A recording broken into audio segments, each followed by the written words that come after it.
அன்னைக்கு ராத்திரி பூரா உன்னை காணமேன்னு நான் எப்படி பதறி இருப்பேன்னு உனக்கு தெரியுமா? தெரியும் பாட்டி. எதனால லேட் ஆச்சுன்னு அப்பவே சொன்னல. அப்புறம் என்ன உனக்கு பிரச்சனை? அது கூட பரவாயில்ல. ஆனா ஒரு வயசு பொண்ணு தைரியமா காதலிக்கிறவனோட பிறந்த நாளை கொண்டாடுறேன்னு அவங்க வீட்டுக்கு போனியே, உனக்கு இருந்த அந்த தைரியம் நீ காதலிக்கிற அந்த பையனுக்கு மட்டும் ஏமா இல்லாம போயிடுச்சு? சொல்லு மகிழ், ஆதிக்கு ஏன் அந்த தைரியம் இல்ல? பாட்டி, ஆதி தைரியமானவன் தான். ஆனா அவ அம்மாவை மீறி எதுவுமே செய்ய மாட்டான். பாட்டி, அதுக்கு காரணம் பயம்னு சொல்ல முடியாது. அது அவங்க அம்மா மேல வச்சிருக்கிற பாசம்னு சொல்லணும். நீ என்ன சமாதானப்படுத்த என்ன வேணும்னாலும் சொல்லலாம். ஆனா என்னால அதை ஏத்துக்க முடியல. எத்தனை நாளைக்குதான் அவங்க அம்மா கிட்ட பயந்துகிட்டே இருப்பான்? என்னைக்கு இருந்தாலும் சொல்லித்தானே ஆகணும் மகிழ். அதை இன்னைக்கே சொல்ல வேண்டியதானே? பாட்டி, இதனால ஆதிக்கு ஒன்னும் பிரச்சனை இல்ல. அவனுக்கு துணையா அம்மா, அண்ணன், அக்கா, தங்கச்சின்னு ஒரு பெரிய குடும்பமே இருக்கு. ஆனா உனக்குன்னு யாரு இருக்கா மகிழ்? நான் மட்டும்தானே இருக்கேன். அதுலயும் எனக்கும் வயசாயிடுச்சு. சீக்கிரமா உனக்கு ஒரு கல்யாணத்தை பண்ணி நீ மனசுக்கு பிடிச்சவனோட வாழறத பார்த்துட்டா நான் நிம்மதியா கண்ணை மூடிடுவேன்.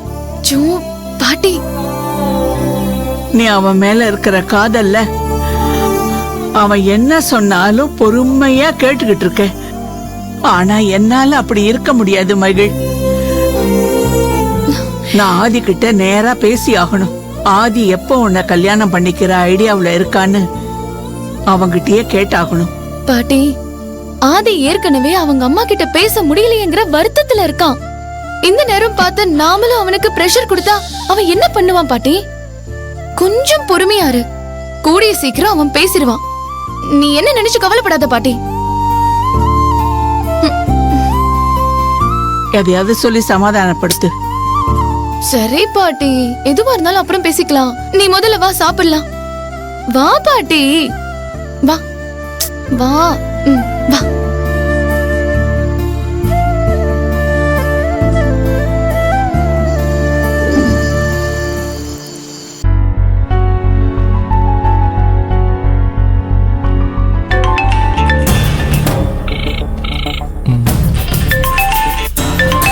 அர்ஜுன் கால் பண்றாரா? சொல்லுங்க அர்ஜுன். என்ன மதி, நீ கால் பண்ணுன்னு எதிர்பார்த்துட்டு இருக்க, நீ பண்ணவே மாட்டேங்கிறியே. நான் எதுக்கு கால் பண்ணணும்? என்ன மதி இப்படி சொல்ற? நான் உனக்கு ஒரு போட்டோ அனுப்பியிருக்கேன், பார்க்கவே இல்லையா? என்ன போட்டோ? நான் எதுவும் பார்க்கலையே. சரியா போச்சு. நான் உனக்காக செலக்ட் பண்ண பட்டு புடவை போட்டோ அனுப்பியிருக்கேன். அதை நீ பார்த்து பிடிச்சிருக்கன்னு சொல்லுவேன்னு ஆசையா காத்துக்கிட்டு இருக்கேன். கடைசியில நானே உனக்கு கால் பண்ணிட்டேன். எதுக்காக எனக்கு பட்டு புடவை வாங்குனீங்க? ஓ, அன்னைக்கு ஒரு நாள் உனக்கு வீட்டுக்கு வந்து சுடிதார் கிஃப்டா கொடுத்தனே, அந்த மாதிரி வாங்கி கொடுத்தேன்னு நினைச்சியா? அதுதான் இல்ல. இந்த பட்டு புடவைய உங்க அப்பா அம்மா சொல்லி தான் நான் வாங்கியிருக்கேன். நீ வேண்டான்னு சொல்லவே முடியாது. என்ன மதி, புடவை எப்படி இருக்குன்னு பாத்தியா? பிடிச்சிருக்கா? இருங்க அர்ஜுன், நான் அப்புறமா பேசுறேன். என்ன இவ ரெஸ்பான்ஸ் பண்ணுவா, புடவையை பத்தி பேசுவான்னு பார்த்தா கட் பண்ணிட்டா. இவளை எப்படி புரிஞ்சுக்கிறது, இவளை எப்படி கரெக்ட் பண்றது?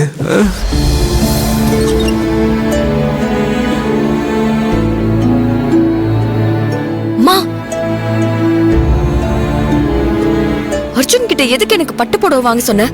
நிச்சயதார்த்தத்துக்கு புடவை வாங்க சொல்லி உங்க அப்பா சொல்லிட்டு இருந்தாரு மதி. அதுக்காக தான் புடவை வாங்கியிருப்பாங்க. ஏன் கிட்ட கேட்காம எதுக்கு புடவை வாங்க சொன்னீங்க? ஏய்,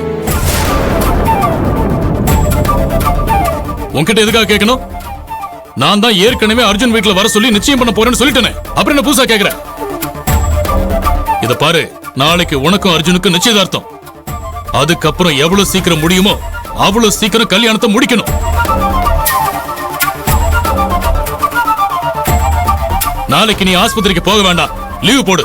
பா, நான் சொல்றத கொஞ்சம் கேளுங்கப்பா. இப்படி அவசரப்பட்டு என்ன வீட்டை விட்டு அனுப்ப பாக்காதீங்க.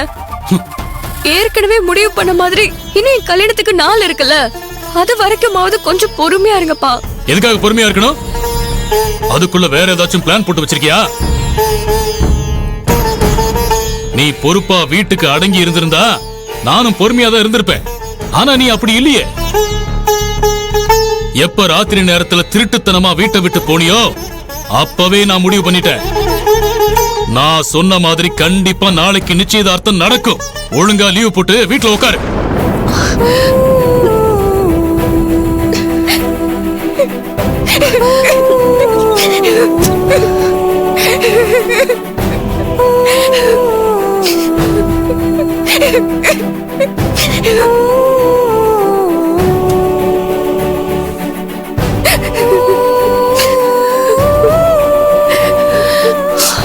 அழாத மதி. என்னைக்கு இருந்தாலும் நீ கல்யாணம் பண்ணி இந்த வீட்டை விட்டு போய் தானே ஆகணும். அதனால அப்பா சொல்ற மாதிரி கல்யாணம் பண்ணிக்கோ மதி. அவரு உன்னை தினமும் சந்தேகப்படுறதையும் அவமானத்துல நீ துடிச்சு போறதையும் பார்த்து பார்த்து எங்களுக்கு கஷ்டமா இருக்குடே. நீ கல்யாணம் பண்ணிட்டு போனாலாவது போற இடத்துல நிம்மதியா இருப்பியோன்னு தோணுது. மாப்பிள்ள நல்லவரா இருக்காரு, உன் மேல பாசமாவும் இருக்காரு. அவரை கல்யாணம் பண்ணிக்கிட்டா உன் வாழ்க்கை நல்லா இருக்கும் மதி. அப்பா பேசுனதையே நினைச்சு அழுதுகிட்டு இருக்காம கல்யாணத்துக்கு ரெடி ஆகுடி. ஏமா எனக்குன்னு ஒரு விருப்பமே இருக்க கூடாதா?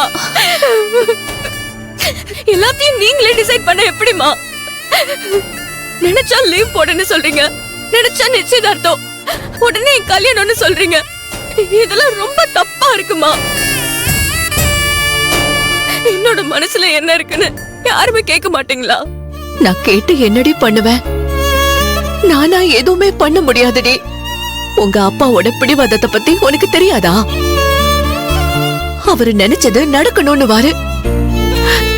நீ தாண்டி அவரை புரிஞ்சு நடந்துக்கணும். அக்கா, நான் படிப்பு முடிஞ்சதும் மேல படிக்கலாம்னு ஆசையா இருந்தேன்க்கா.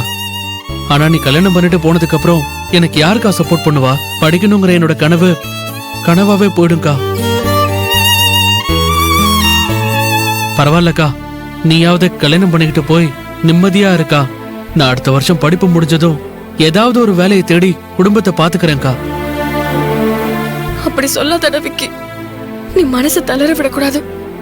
நீ பிஜி முடிச்சாதான் உனக்கு ஒரு நல்ல வேலை கிடைக்கும். நீ ஆசைப்பட்ட மாதிரி நீ மேல படி.